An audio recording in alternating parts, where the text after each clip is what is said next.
supposedly there's land that my aunts and all of us have in South Carolina, but if you have land in America, you don't own land. Because if you have to pay taxes on your land, property it's taxes. Not yours. It's the government's. Yeah. Because I proved that to everybody, because if you don't pay it, they will sell your land that you've had for all these years with all that stuff for what they want to pay for just in taxes. We lease everything in America. Right, because if you don't pay your property taxes, the government will just take the land back. For the property tax. And whatever's on it. Exactly. Yeah. What I'm interested in is us having our own homeland here, somewhere on this continent. Right. Because, I agree with you 100%. Right, because you say like Puerto Ricans, they got unity. That's because they got their own country. Right. And they got their own language that they speak in their country, and they got that solidarity. Jamaicans got their own country they go back to. Haitians, we don't have a country. We don't. We don't have anything. But they don't accept us in Africa anyway. So how could we take steps to get in our own country? They're going to take, but it's going to take a miracle.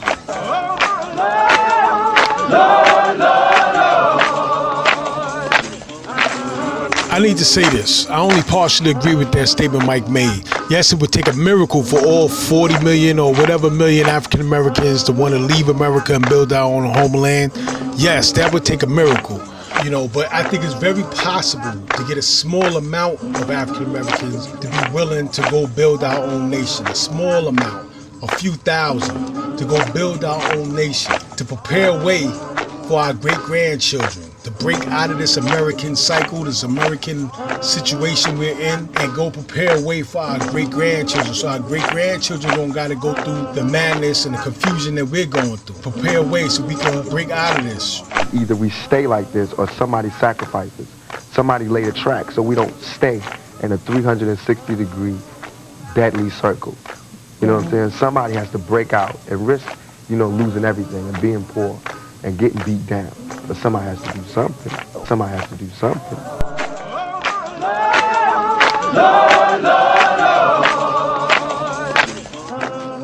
And I'm not talking about going back to Africa. African Americans are no longer African, so we're a little different now. We're not the same, so it's not about going back to Africa. Africa already has its situation. Africa already has its governments set up, and that'll be like jumping out the pot into the frying pan. So it's not about going back to Africa. It's about us building our own nation from scratch, from start.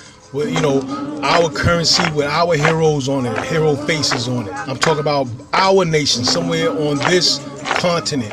It's a matter of negotiating land and resources. A small amount of African Americans, not millions and millions and millions of us. See, we're going to be building. We're going to build a black nation that's going to be all wise and righteous. And we'll obey. That's right. But see, we got our own rules and regulations, and we know that God is alive, and He is black. Lord, Lord, Lord. There are approximately 22 million Negroes in the United States. There's an estimated 100,000 members of these who belong to your sect. Now, how can you expect 100,000 to dominate 22 million who don't feel the same way that you do? Oh, Mr. Cups, their number doesn't mean anything. We have history dating back that just less people than that. Even the people that dominated in the world today, your own race, they was not started with even 100,000. Only 59,000 was used to make your own world. Only 59,000 was used to make your own world. It don't make any difference about the number. It's only the ones that believing in it, honest about accomplishing the aim and the purpose. If you had your choice of territory in this country, where would you select? Lord, Lord, Lord. A small amount of African Americans, not millions and millions and millions of us, but a small amount, just so we could go prepare a way for our great-grandchildren, so that our future generations have a place to visit, a home for us, that we could go and reconnect with our own culture, just like every other nationality does. I'm in love with Lady Haiti, and when they call me to the Grammys, I wrap the flag all around me, cause I'm in love with Lady Haiti. I'm so in love they call me crazy. I left the music with the Haiti. they try to stop me.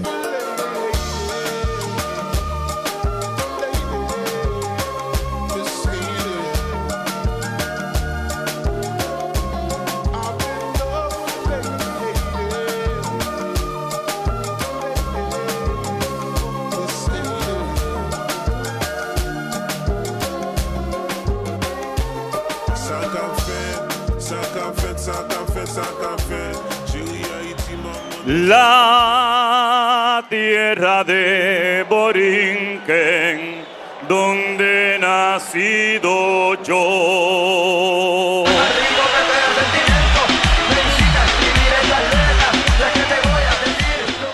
Mike made a comment about why you think Puerto Ricans stick together. Why do you think Puerto Ricans stick together? Puerto Ricans stick together because they have a country of their own. They love being Puerto Rican. You go to Puerto Rican Day Parade, it's one of the liveliest parades in America. It's the same thing with Caribbeans. You go to Caribbean Day Parade, they have a connection, whether it's Jamaica, whether it's Haiti. You know, they still have that connection. They have a nation, they have a country. And it's the same thing with African Americans. We need a home. We need a place that we can return to for our culture, how we see fit. You know what I'm saying? We build it from scratch. Instead of sitting here kicking street knowledge, like one of my children showed me Will Smith's son doing an interview. Will Smith's son dropping a lot of street knowledge. Will Smith's son was talking about... There's too many correlations between public schools and prisons. The fact that you have the long hallways, the fact that you have a fixed response to authority, the fact that, there's a specific time when you can go outside and play, and then there's a specific time that you can come back in. And the way that you're notified with that happening is through the bells. They're subconsciously getting you to have a fixed response to authority and understanding what it's going to be like when you are in prison. It's like, no, when you're here, you have to listen to me. I'm in charge. Now I'm going to pass you off to this next person is in charge when you're doing this. And it's like you have these fixed response to authorities, and then you know how to react. And it's just like, oh, okay, you went to school. All right, you already know how it's going to go in prison. You got the bells. You got the times where you can go out when you have to come back in, and then you have your authority figures that you have to respond to. You've already been trained for this. For your whole life, you've been bred for this. Yeah. The same way that they're breeding, the same way that they're breeding animals and slaughtering them and then feeding it to all of us is the same way. That's what they're breeding us to go into prison. They're breeding us, or they're breeding us to go to school and learn how to work a 9-to-5 and work to a factory. Like, school was invented for the Industrial Revolution because people were cutting their fingers off in the factories because they couldn't read the instructions. So they were like, oh, people are literally killing themselves in these new factories because we just discovered how to do all of this stuff. So put them in school 9 to 5 so they get used to waking up 9 a.m. and then finishing at 5 p.m. They get used to the bells. They have the bells in the factories too. They have the times where you go outside in the factories as well. It's like fixed responses to authority and then fixed scheduling so that you are stuck in this literal system so that you're not a free thinker to where you can be like, oh, I'm going to do this or I'm going to do this. No, you work for this specific corporation that's been breeding you since you were born. Now I'm done with that.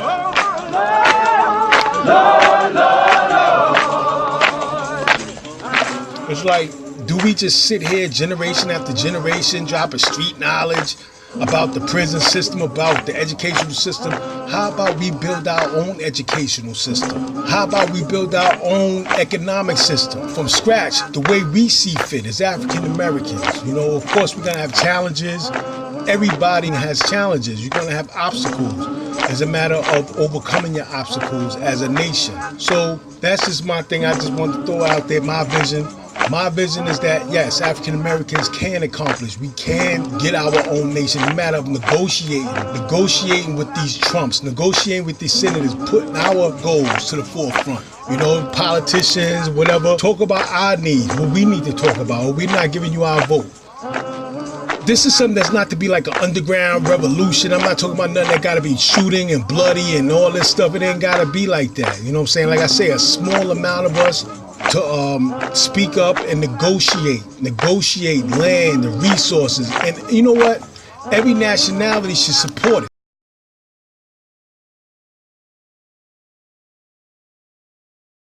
Saudi Arabians, Middle Eastern people should all support African Americans, us having our own nation. Because, people always want to say, oh, we're all brothers, we all humans, we all brothers and all this stuff. So if we're all brothers, then we should all be on an equal playing field. Like I said, I just want to be on an even playing field. And if you have a nation, then I should also have a nation. You understand? We can't be a human family, we can't be a human brothers and none of that as long as you got something and I don't have it. And I'm handicapped, I'm homeless, I don't have anything. Because then I'm going to be needy. If all the brothers and sisters in the family got an apartment, they got a home, and then there's one brother who don't have it, that brother's gonna be needy.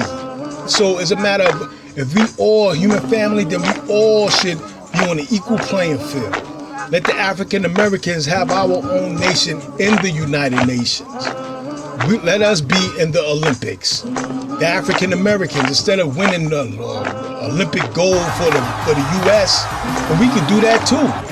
We could be here and there, just like Jamaicans. They come here and they make money and they bring it back, like the Chinese. Chinese people are here making American money and they go back to China. African Americans should be having the option to do the same thing. Equal playing field. So we ain't gotta be getting abused. We can get more respect on the world level because our nation will be in the United Nations.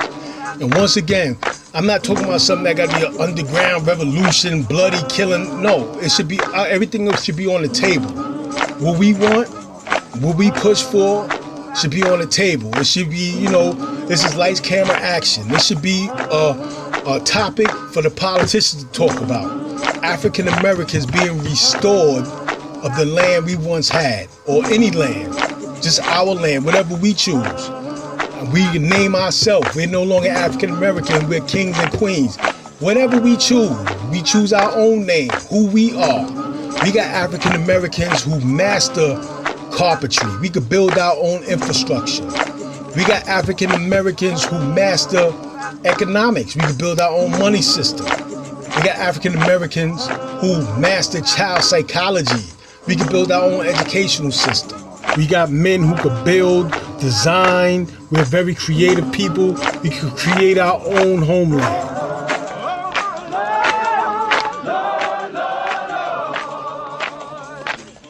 Lost tribe of Shabazz, free at last. Lost tribe of Shabazz, free at last.